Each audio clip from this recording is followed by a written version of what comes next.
అసలు ఎందుకింత కిడ్నీ ఒకరి కిడ్నీ ఇంకొకరి కిడ్నీకి, ఆ కిడ్నీ ఇంకొకరికి ఎందుకిలా ట్రాన్స్‌ప్లాంటేషన్ చేసుకుంటూ పోతున్నారు? అసలు కిడ్నీ ఎందుకు పాడవుతుంది? అసలు దీనివల్ల ఎన్నెన్ని సమస్యలొస్తాయో తెలుసా ఇంతకి? నేను మీకోటి చెప్తున్నా, కిడ్నీ సమస్యలతో, డయాలిసిస్‌తో బాధపడుతున్నారా అసలు? డయాలిసిస్ అంటే ఏంటి అసలకి? ఎప్పుడూ ఆ బెడ్ పైనే పడుకోవడం, 4-5 గంటలు టైం కేటాయించడమే మీ లైఫ్ అని మీరు ఆలోచిస్తున్నారా అంటే మీకంటూ ఒక ప్రపంచం ఉంది.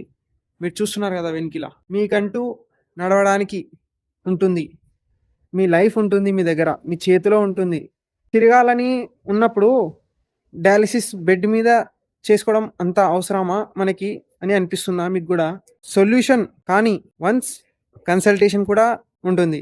సో, ఒకవేళ మీరు గూడా మీ డయాలిసిస్‌తో, మీ కిడ్నీ సమస్యలతో ఇంట్లో భార్య, పిల్లలకి పేషెంట్‌లకి చాలా తిప్పలతో బాధపడుతున్నారా మీరు గూడా? సో, మీరు గూడా మీ లైఫ్‌ని చక్కగా ఎంజాయ్ చేయాలి అనుకుంటున్నారా? సో, ఒకవేళ మీరు గూడా మీ లైఫ్‌ని మార్చాలి, నిజంగా మేము మారాలి అనుకున్న వాళ్ళైతే, ఈరోజే రాజీవ్ దీక్షిత్ పంచగవ్య చికిత్స హెల్ప్ సెంటర్ ద్వారా మేము మీ దగ్గరకొచ్చిన పంచగవ్య చికిత్స పద్ధతి ద్వారా మేము మీకు తీసుకొనొచ్చే ఒక సొల్యూషన్ ఈరోజే సంప్రదించండి.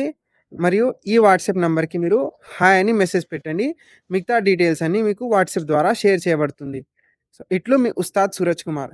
ఒకవేళ మీరు గూడా మీ కిడ్నీ సమస్యతో బాధపడుతున్నారో అట్లయితే.